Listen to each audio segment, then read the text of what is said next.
أعوذ بالله السميع العليم من الشيطان اللعين الرجيم. لا حول ولا قوة إلا بالله العلي العظيم. حسبنا الله ونعم الوكيل، نعم المولى ونعم النصير. بسم الله الرحمن الرحيم. الحمد لله الذي لا يبلغ بدحته القائلون ولا يحصي نعماءه العادون ولا يؤدي حقه المجتهدون. الذي لا يدركه بعد الهمم ولا يناله غوص الفتن.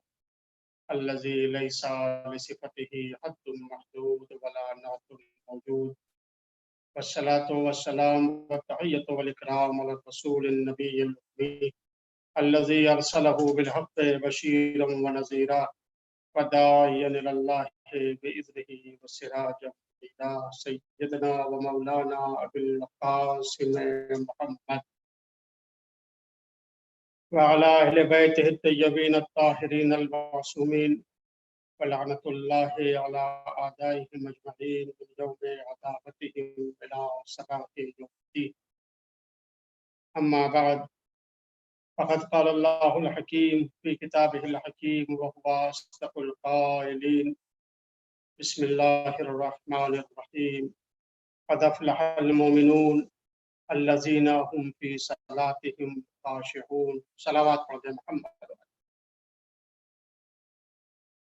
آغاز ماہ مبارک رمضان کے ساتھ جو سلسلہ بیان شروع ہوا، آج اس کے 11ویں مرحلے پر کچھ باتیں نماز کے بارے میں گزارش کرنا چاہتا ہوں۔ اسی مناسبت سے قرآن مجید کے مشہور و معروف سورہ مبارکہ مومنون سے 2 آیتیں آپ کے سامنے تلاوت کی۔ سورہ مبارکہ مومنون کے بارے میں میرے تمام سننے والے یہ بات اچھی طرح سے جانتے ہیں کہ یہی وہ سورہ ہے جس کی تلاوت مولائے کائنات حضرت امیر المومنین علی ابن ابی طالب صلوات اللہ وسلامہ علیہ نے پیدا ہونے کے بعد آغوش پیغمبر نے کی۔ سورہ مبارکہ مومنون کی تلاوت مولائے کائنات نے کی۔ قد افلح المؤمنون، بتحقیق صاحبان ایمان کامیاب۔ یعنی مولائے کائنات جب اس دنیا میں تشریف لائے تو آپ نے سورہ مومنون کے ذریعے سے اپنی کامیابی کا اعلان کیا، اور جب 19ویں ماہ رمضان کو آپ کے سر اقدس پر ابن ملجم کی زہر آلود تلوار لگی تو آپ نے فرمایا فزت ورب الکعبہ، رب کعبہ کی قسم میں کامیاب ہو گیا۔ علی ابن ابی طالب علیہ السلام کی زندگی کے آغاز کو دیکھیں اور انجام کو دیکھیں تو اندازہ ہوتا ہے مولا اس دنیا میں آئے تو اپنی کامیابی کا اعلان کرتے ہوئے، اور جب اس دنیا سے تشریف لے گئے تو اپنی کامیابی کا اعلان۔ قد افلح المؤمنون الذین هم فی صلاتهم خاشعون۔ بہت ہی اہم یہ 2 آیتیں ہیں جن کی تلاوت کی گئی آپ کے سامنے۔ پروردگار عالم ارشاد فرما رہا ہے کہ بتحقیق بے شک وہ صاحبان ایمان کامیاب ہیں جو خشوع کے ساتھ نماز ادا کرتے ہیں۔ اگر اللہ نے یہ کہا ہوتا کہ وہ صاحبان ایمان کامیاب ہیں، وہ مومن کامیاب ہیں جو نماز پڑھنے والے ہیں، تو بات بہت آسان تھی۔ ہر وہ انسان جو نماز پڑھ لیتا اس کی کامیابی کی سند پروردگار کی طرف سے مل گئی۔ لیکن اللہ نے یہ نہیں کہا کہ جو نماز پڑھنے والے ہیں وہ کامیاب ہیں، کہا قد افلح المؤمنون الذین هم فی صلاتهم خاشعون، وہ صاحبان ایمان کامیاب ہیں جو خشوع کے ساتھ نماز پڑھتے ہیں۔ اس کے معنی یہ ہیں کہ ہر نماز خدا کی بارگاہ میں قابل قبول نہیں ہے، وہی نماز قابل قبول ہے جو خشوع کے ساتھ ادا کی جائے، خشوع کے ساتھ مالک کی بارگاہ میں انسان آئے اور نماز پڑھے، مالک کو یاد کرے، اقم الصلاۃ لذکری، نماز قائم کرو میری یاد کے لیے۔ لہذا عزیزو، یہ خشوع نماز میں انتہائی اہمیت رکھتا ہے۔ سورہ مبارکہ مومنون کے سلسلے میں سرکار دو عالم ختمی مرتبت حضرت محمد مصطفیٰ صلی اللہ علیہ وآلہ وسلم کی حدیث ہے۔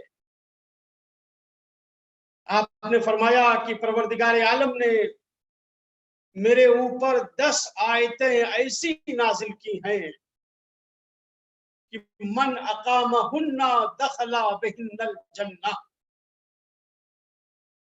جو ان 10 آیتوں کے اوپر عمل کرے گا وہ جنت میں داخل ہو جائے۔ دیکھیے، بات صرف تلاوت کی نہیں ہے،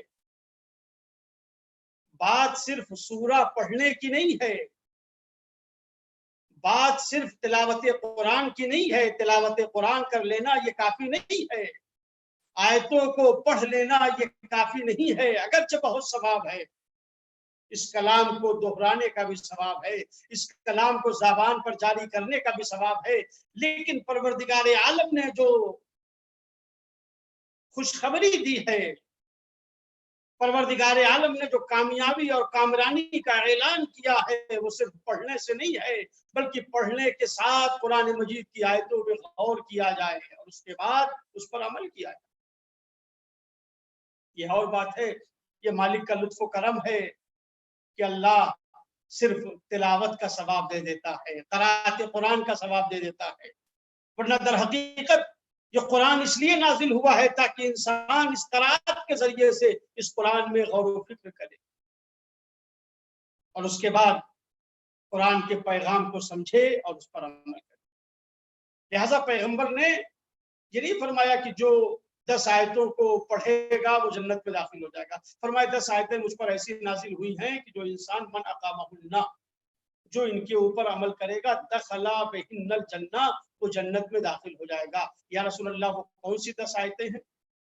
آپ نے فرمایا کہ سورہ مبارکہ مومنون کی ابتدائی 10 آیتیں، جو ان آیتوں کے اوپر عمل کرے گا۔ عمل کب ہوگا؟ جب انسان سمجھے گا۔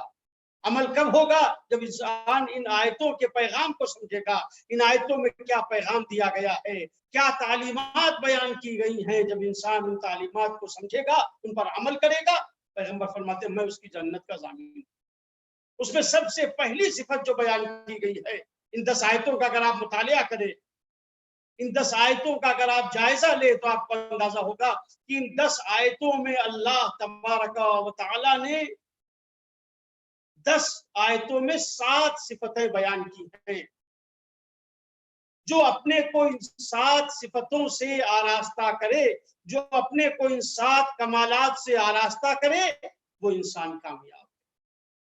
سب سے پہلی صفت جو بیان کی گئی ہے، الذین هم فی صلاتهم خاشعون، جو اپنی نماز میں خشوع رکھتے ہیں۔ عزیزو، آج اس دنیا میں اس گری ہوئی حالت میں بھی نماز پڑھنے والوں کی تعداد کم نہیں ہے۔ نماز پڑھنے والوں کی تعداد اس دور میں کم نہیں ہے، مسجدیں بھری رہتی ہیں ماشاءاللہ، نمازی نظر آتے ہیں، عبادت گزار نظر آتے ہیں، مگر مسئلہ صرف نماز پڑھ لینے کا نہیں ہے، نماز کو خشوع کے ساتھ پڑھنا، نماز کے اثرات، نماز کے فائدے جو قرآن مجید نے بیان کیے ہیں۔ پروردگار کو معلوم تھا کہ جب میں نماز کو مسلمانوں کے اوپر واجب قرار دوں گا تو امت یہ سوال کرے گی، مسلمان یہ پوچھیں گے کہ نماز پڑھنے کا فائدہ کیا ہے۔